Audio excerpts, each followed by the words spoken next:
उत्तर पूर्व अद्भुत, रोमांचक और मनोहारी, उसकी छटा को समेटती रेडियो डायरी, जिसके पन्ने खुलते हैं हर रविवार शाम 5:30 बजे गोल्ड पर। पूर्वोत्तर डायरी। सभी श्रोताओं को नमस्कार। पूर्वोत्तर डायरी के इस नए अंक में आप सभी का स्वागत है। हर रविवार शाम 5:30 बजे इस कार्यक्रम में हम मिलते हैं और पूर्वोत्तर राज्यों की झलक आपके लिए लेकर आते हैं। आज फिर इस कार्यक्रम में हम पूर्वोत्तर राज्यों की रंगारंग संस्कृति से आपको परिचित करवाने के लिए हम उपस्थित हैं। आपके साथ मैं हूं कमल कुमार प्रजापति। पूर्वोत्तर डायरी। सिक्किम राज्य के एक जिले गेजिंग में एक छोटे से गांव में बहुत महत्वपूर्ण खोज हुई है। दरअसल पुरातात्विक खोज में ऐसे रोचक पत्थर सामने आए हैं जो सोशल मीडिया पर इन दिनों वायरल हैं और कहा जा रहा है कि ये मेगालिथिक काल के पत्थर हैं। तो ये किस तरह की खोज है और कैसे ये पुरातत्व विज्ञान में रुचि रखने वालों को आकर्षित कर रही है, हमारे संवाददाता दिल्लीराम दुलाल ने अपनी इस रिपोर्ट में इस खोज के बारे में विस्तार से बताया है।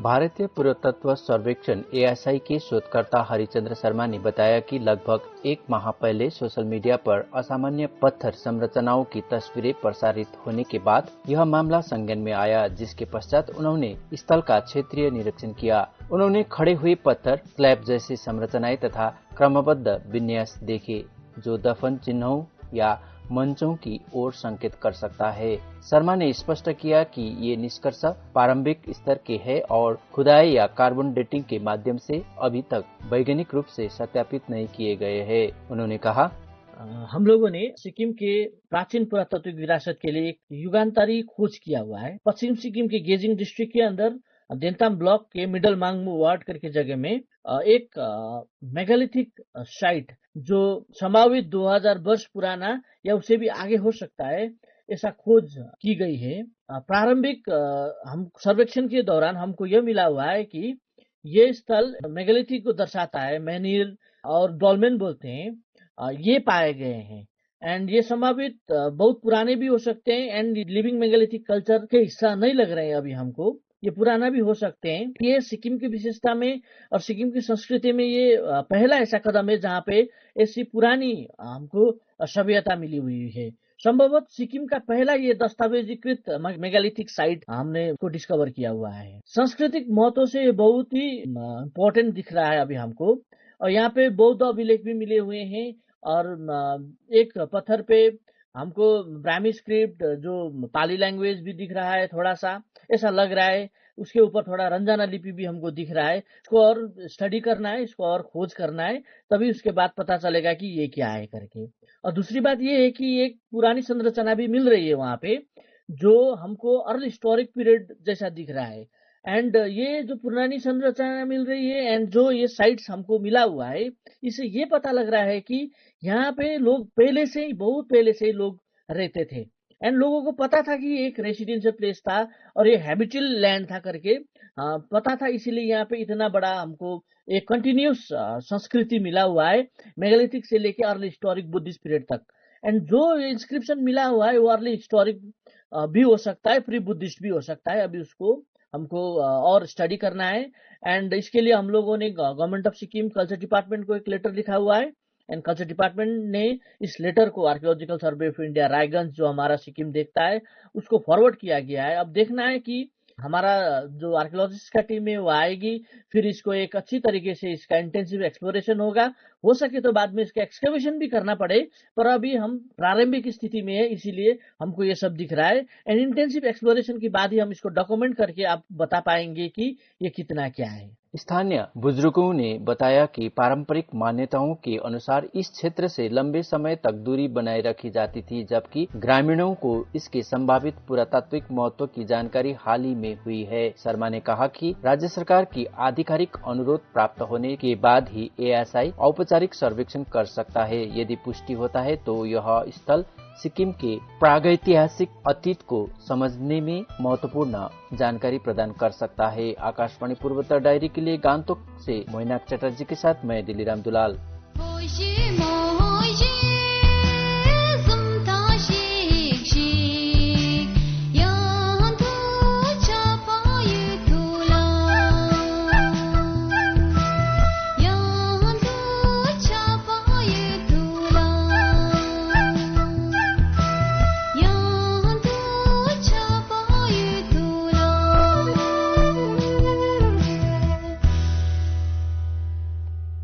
2025 के विश्व खाद्य दिवस में फूड ऑफ द हिमालयाज नाम की एक खास प्रतियोगिता हुई थी और इस खास प्रतियोगिता में नागालैंड के एक विशेष व्यंजन को सम्मान मिला है। थ्योकोयोन नाम का ये एक विशेष व्यंजन है और खासतौर पर जो नागालैंड का वोखा जिला है, वोखा जिले की पहाड़ियों में निवास करने वाली जनजाति का ये एक विशेष पारंपरिक व्यंजन है। तो हम अपनी इस विस्तृत रिपोर्ट में जान रहे हैं इस व्यंजन के बारे में और साथ ही इस व्यंजन की पौष्टिकताओं के बारे में। तो हमारी संवाददाता असोनो ने हमें ये विशेष रिपोर्ट भेजी है और इसमें विस्तार से बताया है कि किस तरह से नागालैंड का ये पारंपरिक व्यंजन अंतर्राष्ट्रीय स्तर पर अपनी एक खास पहचान बना रहा है।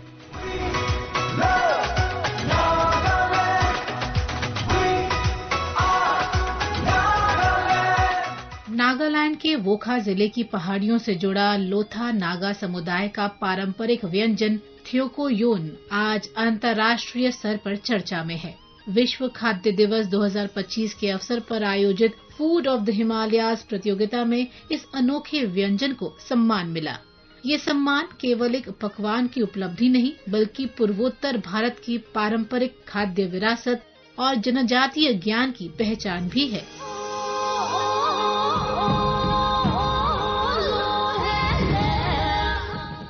धुंध से ढकी पहाड़ियों और स्वच्छ नदियों के बीच बसे वोखा जिले में तैयार होने वाला थ्योकोयोन लोथा नागा समुदाय का पीढ़ियों से चला आ रहा एक पारंपरिक व्यंजन है। इसे नदी में पाए जाने वाले केंकड़ों और भुने हुए तिल के पेस्ट से बनाया जाता है।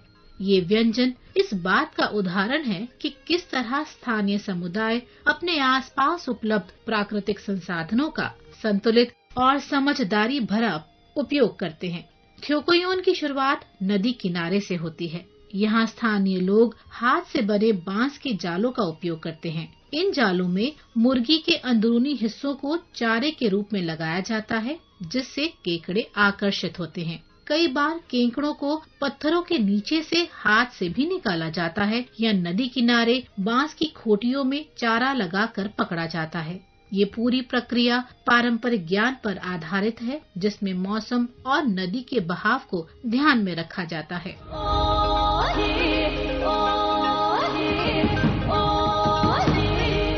केकड़ों को इकट्ठा करने के बाद उन्हें अच्छी तरह साफ किया जाता है। इस व्यंजन की खास बात यह है कि इसमें केकड़े का पूरा हिस्सा इस्तेमाल होता है, खोल, पंजे, पैर और अंदरूनी भाग भी। इससे न केवल स्वाद गहरा होता है बल्कि पोषण भी बढ़ता है। इसके बाद भुने हुए तिल का गाढ़ा पेस्ट तैयार किया जाता है। तिल पूर्वोत्तर भारत के कई हिस्सों में पारंपरिक रूप से इस्तेमाल होता है और इसे ऊर्जा और पौष्टिकता का अच्छा स्रोत माना जाता है। इस पेस्ट में कुटा हुआ लहसुन, अदरक, मिर्च और बांस से बने सिरके का हल्का मिश्रण मिलाया जाता है। बांस का सिरका, जिसे स्थानीय रूप से तैयार किया जाता है, स्वाद के साथ साथ संरक्षण में भी सहायक माना जाता है। इन सभी को मिलाकर एक चिकना और सुगंधित पेस्ट बनाया जाता है।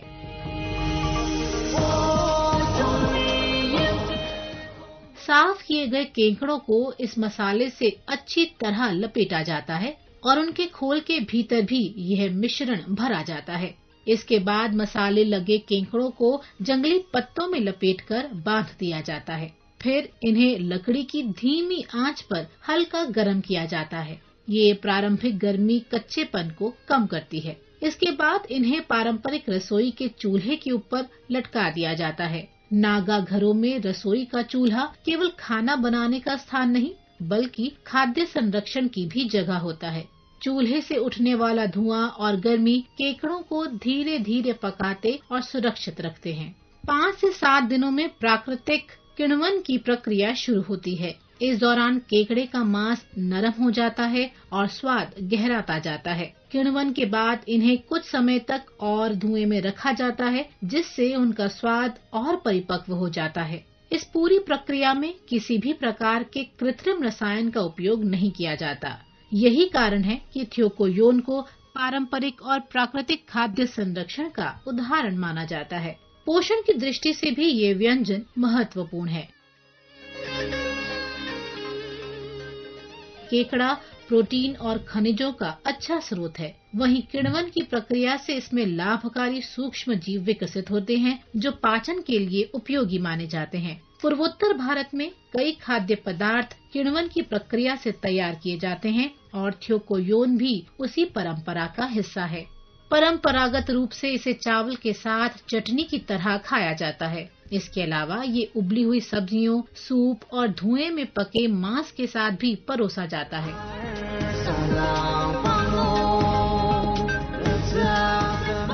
अब युवा पीढ़ी इसे नए रूप में भी अपना रही है, जैसे सलाद और आधुनिक व्यंजनों में स्वाद बढ़ाने के लिए। थ्योकोयोन की इस खास परंपरा को दुनिया के सामने लाने में एक वृत्त चित्र ने भी महत्वपूर्ण भूमिका निभाई है।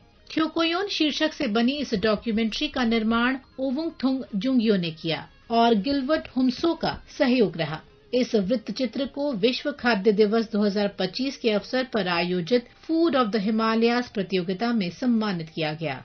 प्रतियोगिता के परिणाम दिसंबर 2025 में घोषित किए गए।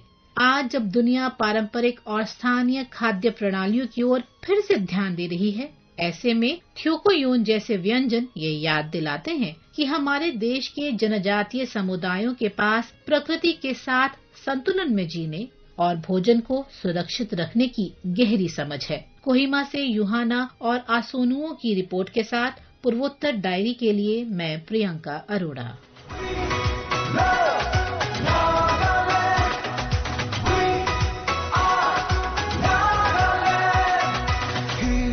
And the highlands, rivers and the waterfalls, the tales of warriors of days gone by. We stand in truth and love for one and all in His name, and strive to restore and preserve our rich culture. पूर्वोत्तर भारत के समग्र विकास में उत्तर पूर्वी परिषद की विभिन्न योजनाएं लगातार पूर्वोत्तर भारत की विकास की गति को तेज बढ़ा रही हैं और विशेष तौर पर अरुणाचल प्रदेश में जो विभिन्न परियोजनाएं संचालित हो रही हैं उसमें उत्तर पूर्वी परिषद का विशेष योगदान है। हमारे अरुणाचल प्रदेश संवाददाता मनोज कुमार शर्मा ने विस्तार से अपनी इस रिपोर्ट में अरुणाचल प्रदेश में संचालित हो रही विभिन्न परियोजनाओं की जानकारी दी है। तो आइए सुनते हैं।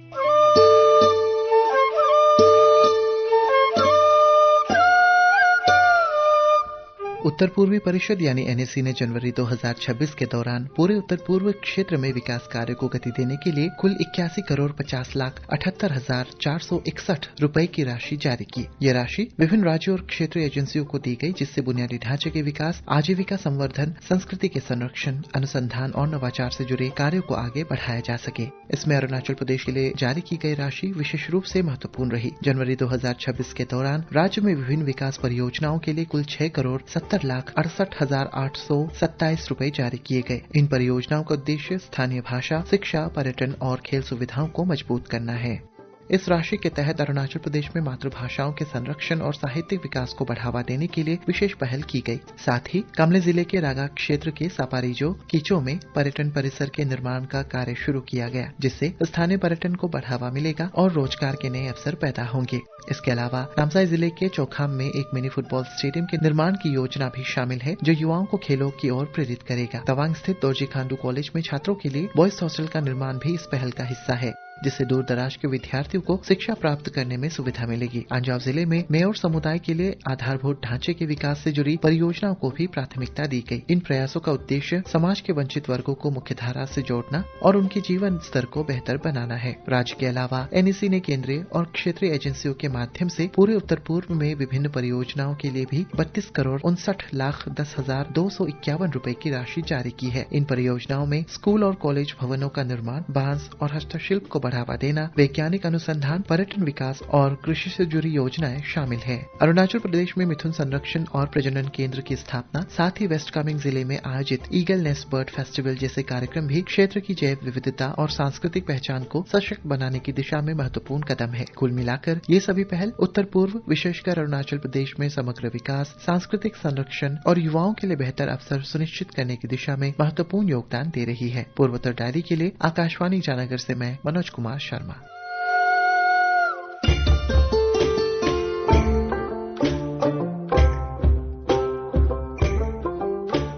श्रोताओं, अब हम चलते हैं त्रिपुरा, और त्रिपुरा में हम जान रहे हैं एक विद्यालय के इतिहास के बारे में। हम सभी जानते हैं कि बहुत से भारत में ऐसे पुराने विद्यालय हैं जो आज अपनी विरासत, अपनी शिक्षा पद्धति से विद्यार्थियों को गुणवत्तापूर्ण शिक्षा प्रदान कर रहे हैं। तो त्रिपुरा अगरतला में भी एक ऐसा ही विद्यालय है, नेताजी सुभाष विद्या निकेतन विद्यालय। 1948 में इस विद्यालय की स्थापना हुई थी और ये त्रिपुरा का पहला सरकारी विद्यालय था। इस विद्यालय की प्लेटिनम जुबली समारोह के अवसर पर हमारे संवाददाता सुमन भट्टाचार्य जी ने हमें एक विशेष रिपोर्ट भेजी है, जिसमें उन्होंने इस विद्यालय के इतिहास के बारे में हमें बताया है और साथ ही ये भी बताया है कि किस तरह से त्रिपुरा में विद्यार्थियों को गुणवत्तापूर्ण शिक्षा प्रदान करने में इस विद्यालय की महत्वपूर्ण भूमिका है। तो आइए ये खास रिपोर्ट सुनते हैं।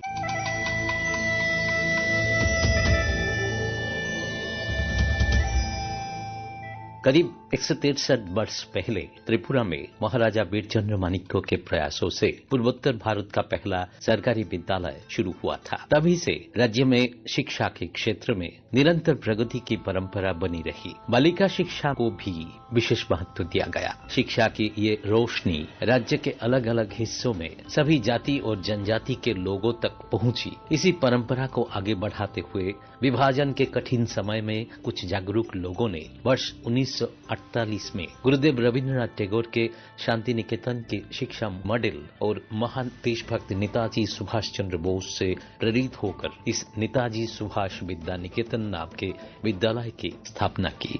देशभक्ति, अनुशासन और मेहनत से पढ़ाई की मजबूत परंपरा ने इस विद्यालय को अगरतला और त्रिपुरा के शिक्षा क्षेत्र में विशेष पहचान दिलाई। ये बात विद्यालय के पूर्व विद्यार्थी और एमबीबी विश्वविद्यालय के रजिस्ट्रार डॉक्टर सुमंत चक्रवर्ती ने कुछ इसी तरह बताई। Netaji Subhash Vidya Niketan almost completed 78 glorious years, and after the independence, the school was established with the help of few people who want that the migrated people should get proper education. Keeping that in mind and the Netaji legacy, the school was established, and it is one of the best pioneer school not only in the state but in the entire Northeast. The students passing out from this school are now working in India, in abroad, in various prestigious posts. This is the Bengali medium school and the school is maintaining its legacy. ये संस्थान केवल पढ़ाई तक सीमित नहीं रहा। यहाँ शिक्षा के साथ साथ सांस्कृतिक गतिविधियों को भी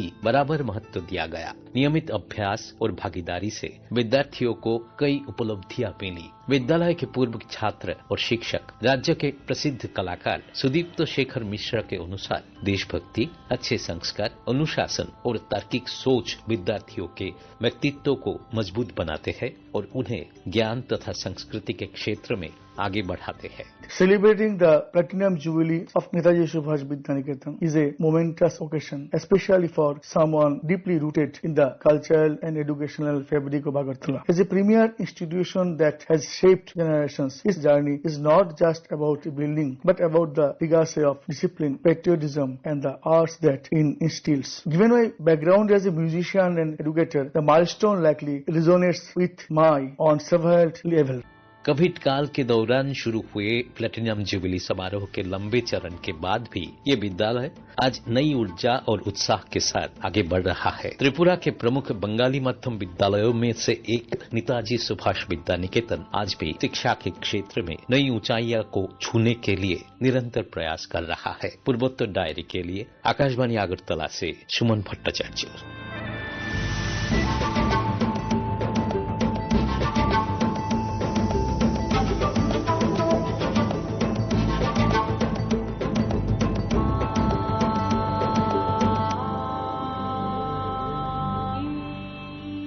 पूर्वोत्तर राज्यों के खेलों का इतिहास बहुत पुराना है। आप सभी जानते हैं कि मणिपुर में खेला जाने वाला पोलो शताब्दियों से मणिपुर में खेला जाता रहा है और आज भी इसे इस राज्य में खेलने की परंपरा है। इसी तरह से तमाम ऐसे खेल हैं जो पूर्वोत्तर राज्यों के विभिन्न जनजातियों द्वारा आज भी खेले जाते हैं और पूर्वोत्तर राज्यों के खिलाड़ियों ने राष्ट्रीय और अंतर्राष्ट्रीय स्तर पर भारत का परचम लहराया है। बहुत सारे पदक हमारे देश के लिए उन्होंने जीते हैं। तो आइए एक विस्तृत आपको रिपोर्ट सुनवाते हैं पूर्वोत्तर राज्यों के खेलों की रोचक यात्रा पर, जिसमें हम बात कर रहे हैं पूर्वोत्तर राज्यों के परंपरागत खेलों के बारे में और साथ में सरकार की कुछ योजनाओं के बारे में जिसके तहत पूर्वोत्तर राज्यों में खेलों को बढ़ावा दिया जा रहा है। उत्तर पूर्व भारत, जिसे हम भारत का रत्न भी कह सकते हैं, न केवल अपनी संस्कृति, परंपराओं और भाषाई विविधताओं के लिए जाना जाता है, बल्कि यहाँ के लोग खेलों के क्षेत्र में भी भारत को नई ऊंचाइयों तक ले जा रहे हैं। यहाँ की मिट्टी में ऐसी सादगी और कठोरता है जो खिलाड़ियों को मानसिक और शारीरिक रूप से मजबूत बनाती है। यहाँ के पारंपरिक खेल आज भी गांव कस्बों में जीवित हैं और वहीं से निकलते हैं ऐसे खिलाड़ी जो आगे चलकर अंतर्राष्ट्रीय मंचों पर भारत का परचम लहराते हैं। पूर्वोत्तर भारत के 8 राज्यों असम, अरुणाचल प्रदेश, मणिपुर, मेघालय, मिजोरम, नागालैंड, त्रिपुरा और सिक्किम में विविध पारंपरिक खेल देखने को मिलते हैं जो स्थानीय संस्कृति, त्योहारों और जीवन शैली से गहराई से जुड़े हैं। असम में पारंपरिक खेलों का प्रमुख उदाहरण है दोंधी बियो, जो 2 टीमों के बीच खेले जाने वाला एक तेज गति वाला खेल है। वहीं कबड्डी और गिल्ली डंडा जैसे खेल ग्रामीण क्षेत्रों में लोकप्रिय हैं। मणिपुर का सबसे प्रसिद्ध पारंपरिक खेल है सगोल कांगजेई, जिसे आधुनिक पोलो का प्रारंभिक रूप माना जाता है। यहाँ के लोग सदियों से इस घुड़सवारी खेल को खेलते आए हैं। इसी राज्य से पोलो का अंतर्राष्ट्रीय सफर शुरू हुआ। थांगता और सरित सरक मणिपुर के पारंपरिक मार्शल आर्ट्स हैं, जिनमें शारीरिक क्षमता, लयबद्धता और मानसिक संतुलन की जरूरत होती है। यूबी लकपी मणिपुर का एक पारंपरिक खेल है जो रग्बी जैसा होता है, लेकिन इसमें तेल से लिप्त नारियल का उपयोग गेंद की तरह किया जाता है। ये खेल खासकर त्योहारों पर खेला जाता है और इसके पीछे धार्मिक महत्व भी है। मेघालय में जटरा और वाईकुपर जैसे पारंपरिक खेल देखे जाते हैं जो पारंपरिक समुदायों के बीच आपसी सहयोग और संतुलन को बढ़ावा देते हैं। यहाँ आर्चरी यानी तीरंदाजी बहुत लोकप्रिय है, विशेषकर तेरशिला नामक खेल जिसमें दैनिक जीवन की कुशलता झलकती है। मिजोरम में इंटर विलेज फुटबॉल टूर्नामेंट आज भी पारंपरिक गौरव का विषय रहता है। ग्रामीण क्षेत्रों में किट्टल और सुकपेक जैसे खेल खेले जाते हैं, जिनमें शरीर के लचीलेपन और तीव्रता की परीक्षा होती है।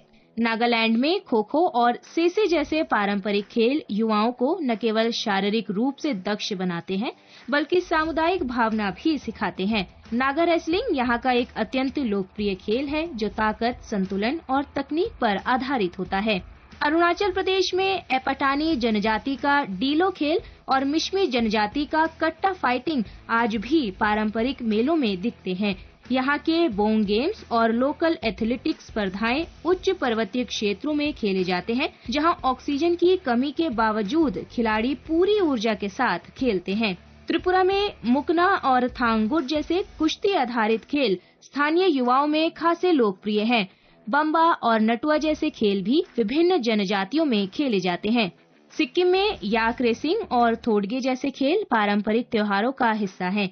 सिक्किम की ऊंचाई और कठोर मौसम के बीच ये खेल खिलाड़ियों की मानसिक और शारीरिक क्षमता की परीक्षा लेते हैं।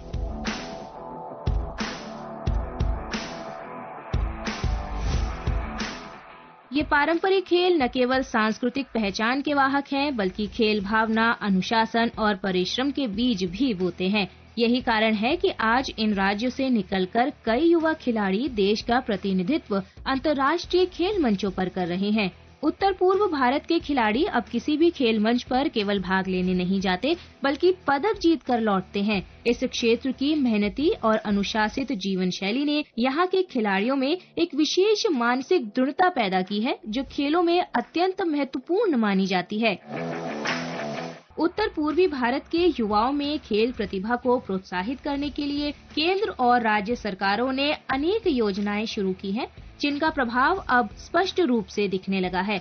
सबसे पहले बात करते हैं केंद्र सरकार की खेलो इंडिया योजना की, जिसकी शुरुआत 2018 में की गई थी। इस योजना का उद्देश्य स्कूली और कॉलेज स्तर पर खिलाड़ियों की पहचान करना और उन्हें प्रशिक्षण, पोषण, कोचिंग और आर्थिक सहायता उपलब्ध कराना है। इस योजना के अंतर्गत मणिपुर, असम, मिजोरम, नागालैंड और अरुणाचल प्रदेश में खेलो इंडिया केंद्र खोले गए हैं। अकेले मणिपुर में 2023 तक 30 से अधिक खेलो इंडिया केंद्र खोले जा चुके हैं। टारगेट ओलंपिक पोडियम स्कीम के तहत कई उत्तर पूर्वी खिलाड़ियों को सीधे आर्थिक सहायता मिल रही है। मीराबाई चानू, लवलीना बोरगोहेन और जेरेमी लाल रिनुंगा जैसे खिलाड़ी इस योजना से लाभान्वित हो चुके हैं।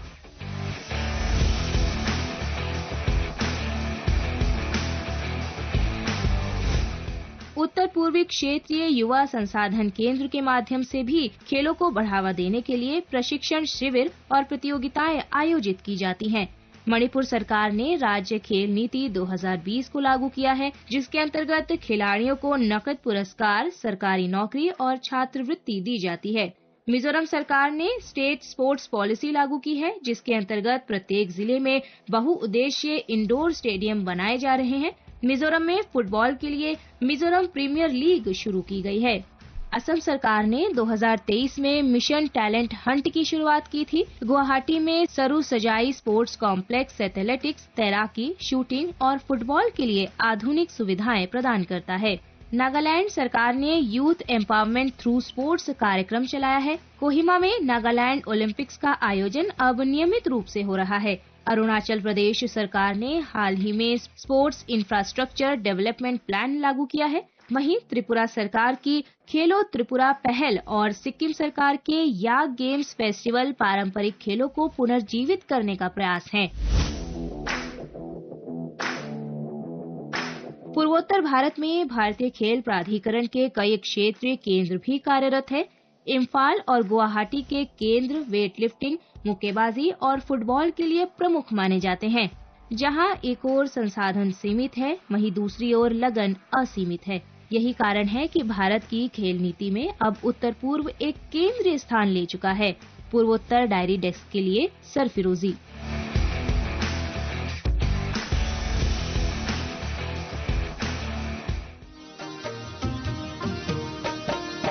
एक कली दो पत्तियां, नाजुक नाजुक उंगलियां, तोड़ रही है कौन ये? एक कली दो पत्तियां, रतनपुर बागीचे में। तो श्रोताओं, आपको ये कार्यक्रम उम्मीद है अच्छा लगा होगा और आपके सुझाव हमें हमेशा मिलते रहते हैं, जो हमारा प्रोत्साहन बढ़ाते हैं। आप पूर्वोत्तर डायरी कार्यक्रम के बारे में अपने सुझाव, अपनी प्रतिक्रिया हम तक पहुंचाते रहिए। हमारी ईमेल आईडी है airnsdtalks@gmail.com। हमारा व्हाट्सएप नंबर है 9289094044। इन माध्यमों से आप अपने विचार हम तक भेजते रहिए और इस कार्यक्रम को हर सप्ताह इसी तरह से सुनते रहिए। आपकी प्रतिक्रियाएं हमारे लिए बहुमूल्य हैं। श्रोताओं, आपसे फिर मुलाकात होगी पूर्वोत्तर डायरी के एक नए अंक में अगले सप्ताह। मुझे यानी कमल कुमार प्रजापति को अनुमति दीजिए। नमस्कार। फूल के खिलखिलाती सावन बरसाती, हंस रही है कौन? ये मोगरी जगाती, ओ मोगरी जगाती। फूल के खिलखिलाती सावन बरसाती, हंस रही है कौन? ये मोगरी जगाती, ओ मोगरी जगाती। एक कली दो पत्तियां, नाजुक नाजुक उंगलियां, तोड़ रही है कौन ये? एक कली दो पत्तियां, रतनपुर बागीचे में। आलेख व संकलन कमल कुमार प्रजापति। प्रस्तुति सहायक दानिश जैदी।